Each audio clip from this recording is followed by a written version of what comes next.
we know that vectors have a magnitude and direction, right? Some cases we are actually able to say, yeah, we know both of those things. Other times we're like, no, this is like, we can describe its motion like it goes this or like this far right or left, and then this far horizontal or vertically too. So, we can represent a vector, yes, in terms of magnitude and direction, but in a few different ways.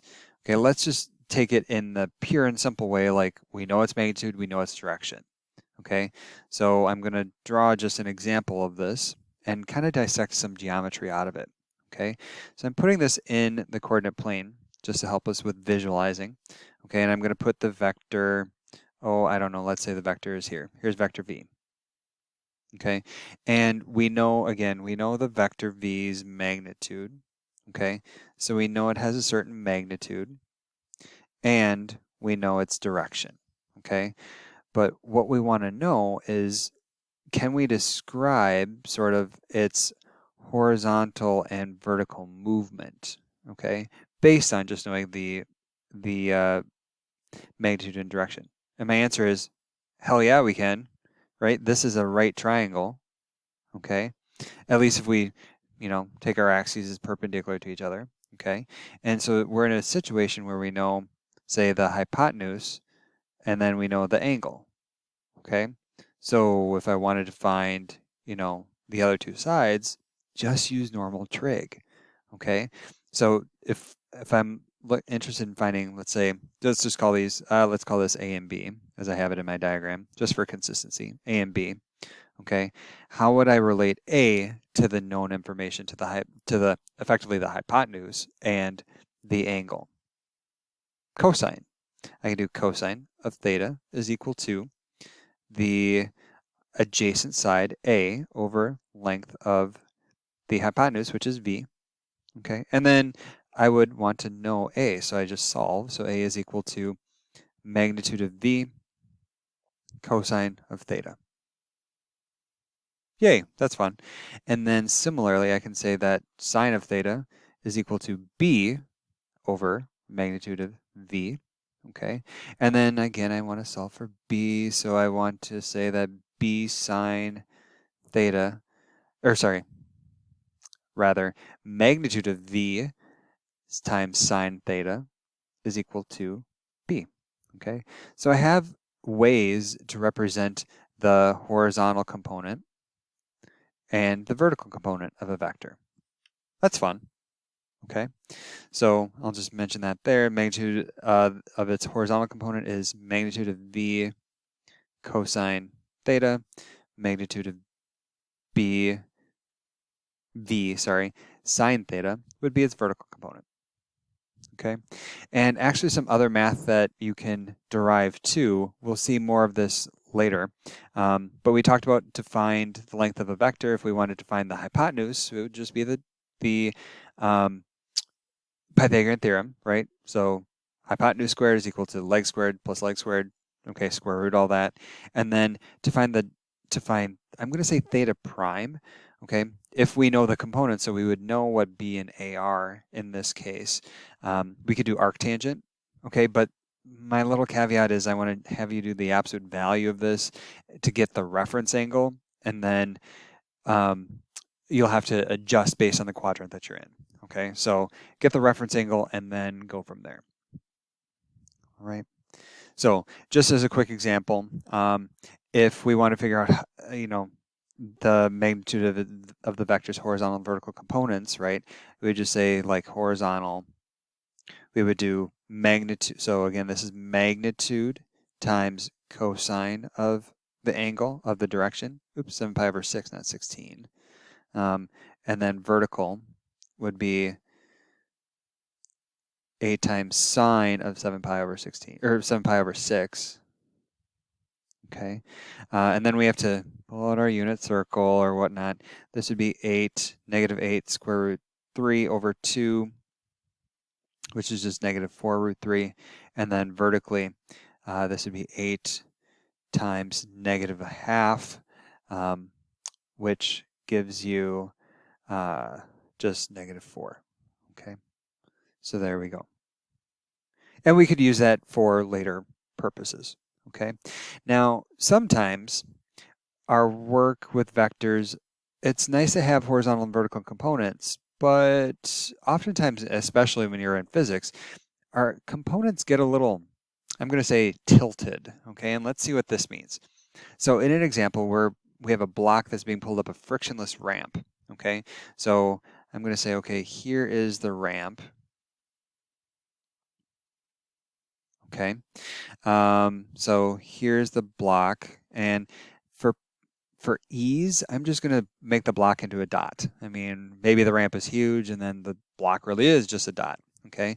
But we're pulling it up the rope or up the ramp this way, okay? And let's see, it says the ramp is angled at 15 degrees above the horizontal, so this is 15 degrees, okay?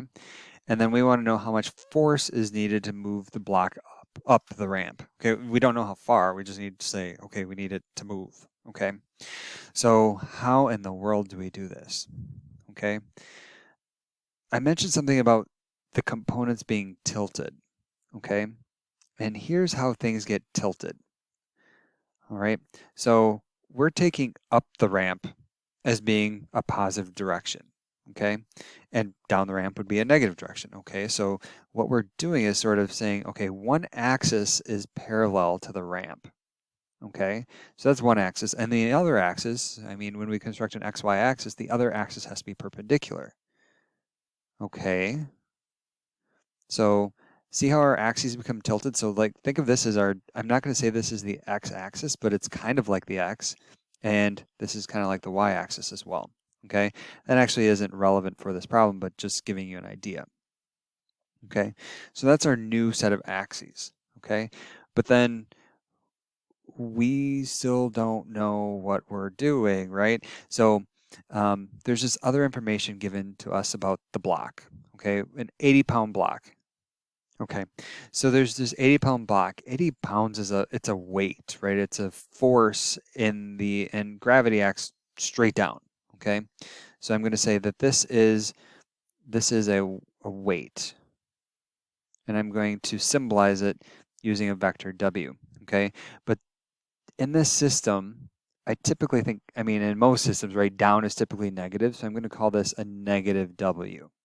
Okay, and so what I'm interested in is saying that, okay, W is acting down on this, which would pull it down a ramp because the ramp is frictionless, but we're trying to apply some force on it to move it up. So there's a force being applied in that direction to move it up the ramp, okay?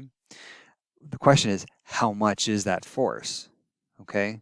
So I want to know the horizontal component to this force. Well, okay, here's the geometry that we need to do.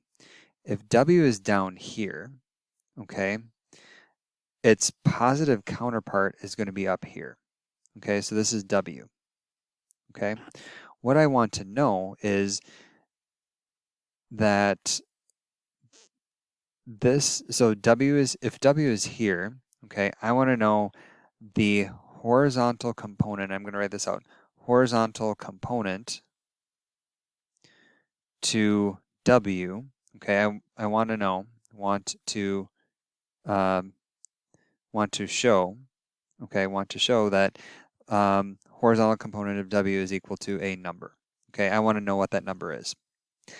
Okay, to do that, I would just do, okay, this, whatever this number is, we know that the horizontal component would be the magnitude of W times cosine of our angle. Okay, that's what we said for any horizontal component. Okay, how much is the magnitude? Okay, that's going to be 80. Okay, that's how much weight we have. Okay, the question is, what is the angle? Okay, now we have a little bit more interesting geometry to do. Okay, and for that, we need to look down in this little corner. We know the ramp is angled at 15 degrees, right? That was given to us. Okay, well, now I'm going to say, okay, let's just extend this down. So, okay, the vector ends there, but I'm going to extend it down to make a right triangle. Okay, and we see the right triangle. It's there, there, there, there. Okay, I'm going to undo that. just so we don't have to deal with highlighting as well.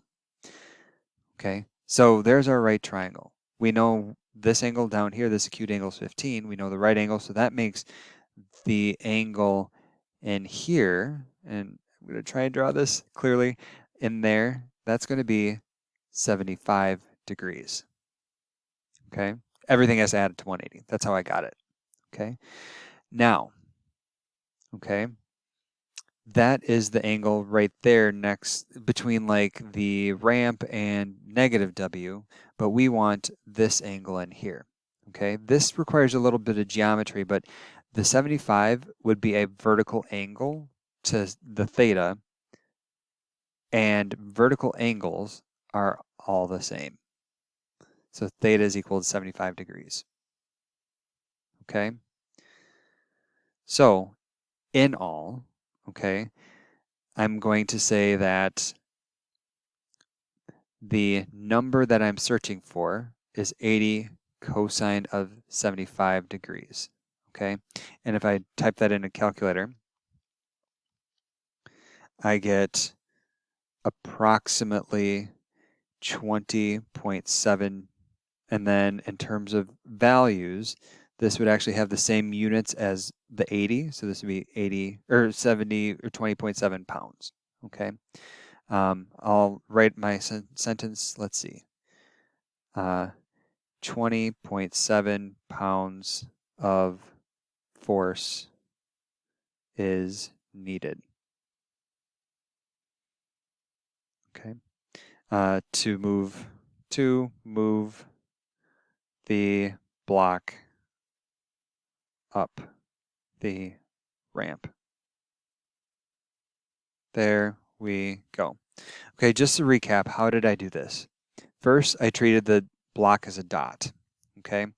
And then once I did that, I had to recognize, okay, I'm trying to pull the block up the ramp, so I'm treating one axis as up the ramp, or up and down the ramp, okay, as my horizontal, okay? And then the vertical axis would be perpendicular to that, okay? After that, what I said was now I'm going to start putting the other information in. So I know the block is 80 pounds. That's a weight that's acting vertically downward, okay? Given that it's downward, there's a negative direction associated to it. I made it positive and drew the weight vector, positive weight vector going upward, okay? Then I kind of took a step back and said, okay, what am I actually trying to find? I'm trying to find the horizontal component of the force that is pulling it up the ramp, okay? And that horizontal force, or that force that I'm trying to find, and actually maybe I'll back up and say that this is the force that I want to find.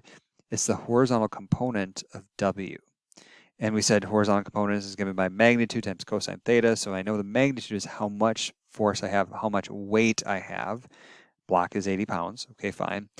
And then times the cosine of the angle. I need to find the angle. And that's where I did that a little bit of analysis with the weight vector. If I extended that down and made it into a triangle, I have an acute angle of 15, right angle down here. That means that this angle is 75. And then thus, in the actual place that I'm looking at, 75 and theta would be vertical angles, making theta 75. Okay, and then I was able to say my angle is 75, do the number crunching, and I'm done. This sort of problem takes a lot of practice and a lot of thinking. So make sure that you get these steps down and these ideas down. And if not, we'll get more practice in class.